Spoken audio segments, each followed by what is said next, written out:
O primeiro assunto é a fala de um padre ontem, dentro da Basílica de Aparecida.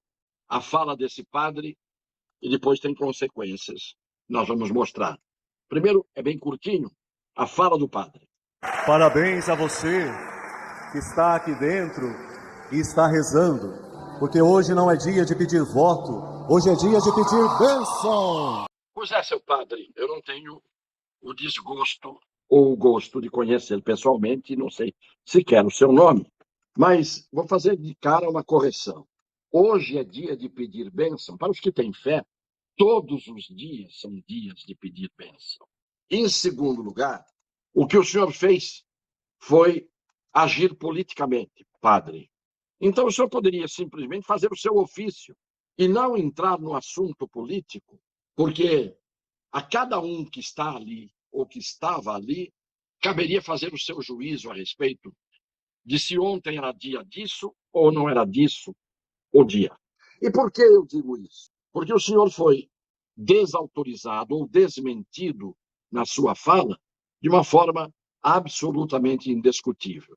Caminha juntos para construir uma igreja missionária. Companhia, caminha juntos para construir uma igreja missionária.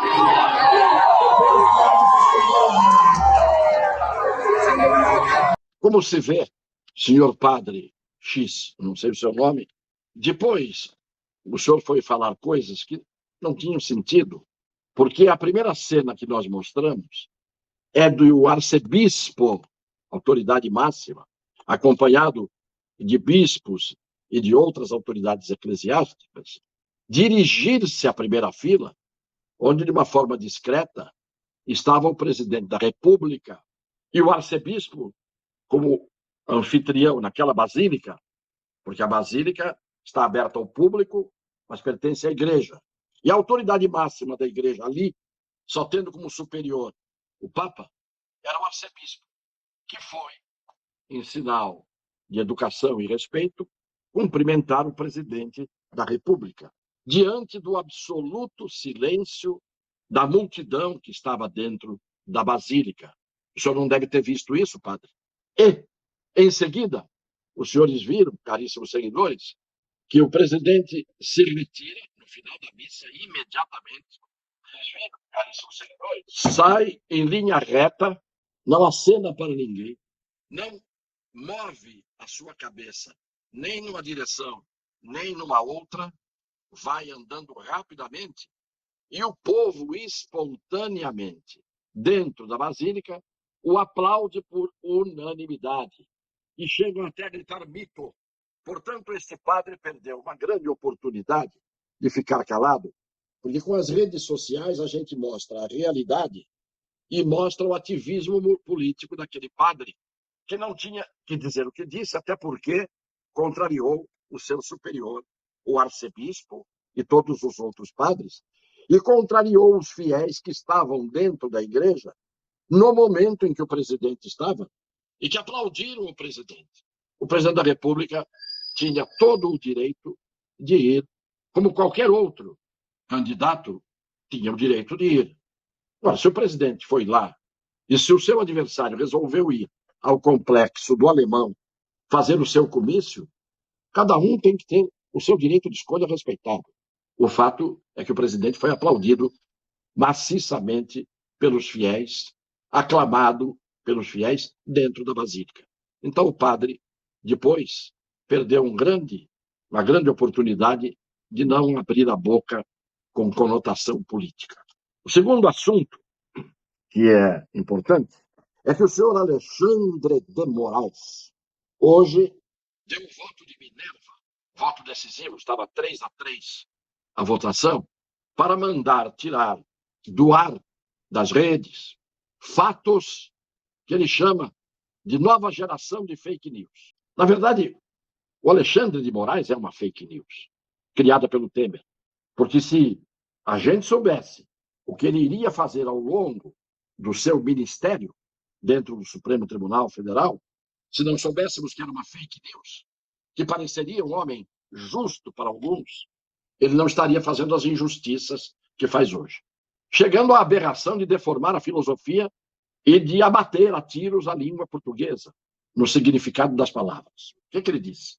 Agora ele inventou que há uma nova geração de fake news, que deve ser filhote das fake news anteriores. Há uma relação de paternidade e de maternidade e, portanto, de sucessão de gerações, como se a mentira fosse diferente, a de hoje, da de amanhã. Não há nova geração de fake news. O que existe é interpretar a verdade, quando interessa, como se fosse mentira. Então, há uma nova geração de juízes que, ao invés de aplicar a verdade, de conhecer a verdade, acabam distorcendo a realidade. Esta é uma nova geração de juízes que estão se multiplicando no judiciário brasileiro a partir da cúpula. Qual era o caso de hoje? Ele diz, olha o que ele diz: manipulação de algumas premissas verdadeiras para se chegar a uma conclusão falsa. Alexandre de Moraes, eu supunha que você tinha estudado um mínimo de filosofia, mas até quem não estudou filosofia distingue um silogismo de um sofisma. Não há possibilidade de haver, a partir de premissas verdadeiras, de afirmações verdadeiras, chegar-se a uma conclusão falsa. O que disse o Alexandre de Moraes? Que estão manipulando algumas premissas verdadeiras para chegar a uma conclusão falsa. E ele deu os exemplos no vídeo que nós vamos mostrar. Relação, como no caso em concreto que estamos analisando. A manipulação de algumas premissas verdadeiras. Então se fala, como aqui, por exemplo, escândalo dos bingos, dólares na cueca, máfia dos sanguessugas. Você junta várias informações verdadeiras que ocorreram e aí traz uma conclusão falsa, ou seja, uma manipulação de premissas. E a segunda modalidade nova de desinformação, e isso também nós temos aqui no Tribunal Superior Eleitoral de ficar muito atentos, é a utilização de mídias tradicionais para se plantar fake news a partir de determinadas mídias tradicionais que supostamente estariam fazendo uma matéria jornalística e estão divulgando fake news, notícias fraudulentas, e a partir disso as campanhas replicam essas fake news dizendo, não, mas isso é uma notícia que saiu. Muito bem. As notícias que são fake news, o senhor tem que tirar do ar.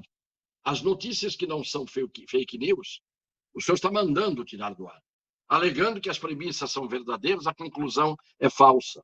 Se eu falar sítio de Atibaia, se eu falar triplex do Guarujá e colocar no final uma conclusão ligada ao presidente Luiz Inácio da Silva, as duas premissas são verdadeiras e a conclusão é falsa. Eu não estou ligando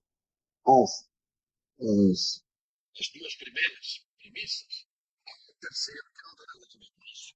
Não é?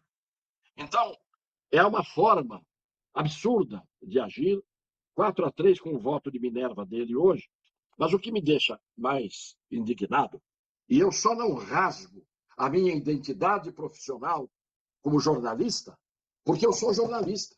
A minha identidade funcional não é um documento falso. Documento falso é a identidade profissional do jornalista que mente, que não tem compromisso com a verdade, que não age como jornalista informando, que esconde a notícia. Esse é que tinha que rasgar a carteira de jornalista, a identidade profissional, porque esse é um falsário, é um estelionatário. O que o TSE fez hoje de novo? Censurou. Está exercendo a censura como prática habitual. E aí eu lembro do regime militar, em que os militares eram mais explícitos. Não faziam uma eleição parecer eleição. Não faziam uma eleição ter uma definição antecipada à custa de canetadas dos tribunais superiores. Os militares criaram lá suas regras e elegiam, por meio do Congresso Nacional, e, portanto, com a cumplicidade dos civis, elegiam os sucessores uns dos outros. Agora, esta de hoje tem cara de eleição, feitio de eleição, aparência de eleição, e o que a gente está vendo é um TSE dirigir o resultado da eleição para o sucessor do general de plantão.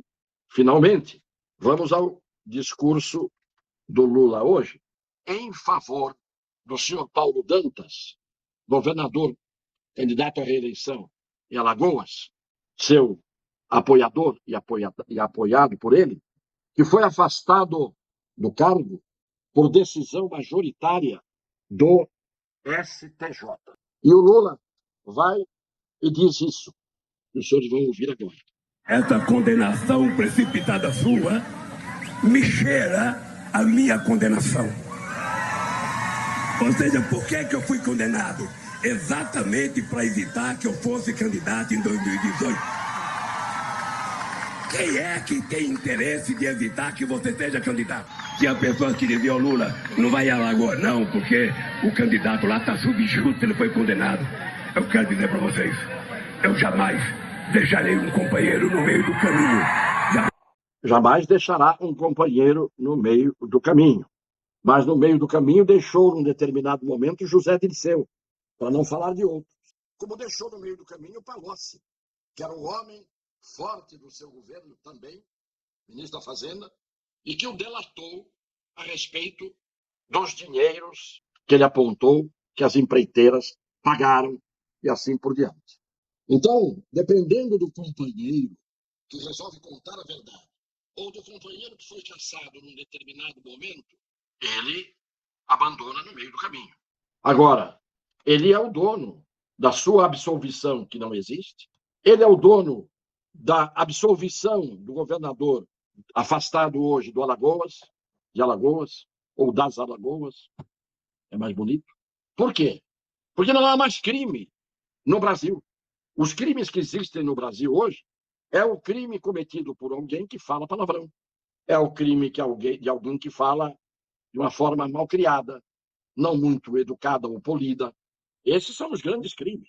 Os outros crimes, como desse, de gravíssima corrupção, e a maioria dos 15 ministros que votaram hoje no STJ, no STF, que o STF é capaz de amanhã anular. A maioria sabe que houve uma grave corrupção, como no caso do senhor Luiz Inácio da Silva. O STJ condenou, foi o terceiro degrau da condenação. Mas o Lula disse que foi absolvido. E se o Lula disse que foi absolvido, nós somos obrigados a acreditar nele. Todo réu se diz inocente. Vocês poderiam esperar que o Lula ficasse contra o governador ou a favor do tribunal? Mas uma grande parte do Brasil tem ficado a favor do ex-presidente Luiz Inácio da Silva, do seu partido, daqueles que estão dentro da prisão ainda, outros em prisão domiciliar, outros com tornozeleira, depois de todas as delações, das confissões das empreiteiras, depois de tudo o que veio à tona, dos dinheiros devolvidos, dos rombos de bilhões comprovados, o Lula é que tem razão. O governador das Alagoas, condenado, é que tem razão. Isto é esbofetear a cara das pessoas inteligentes e de boa fé. Não dá para aceitar.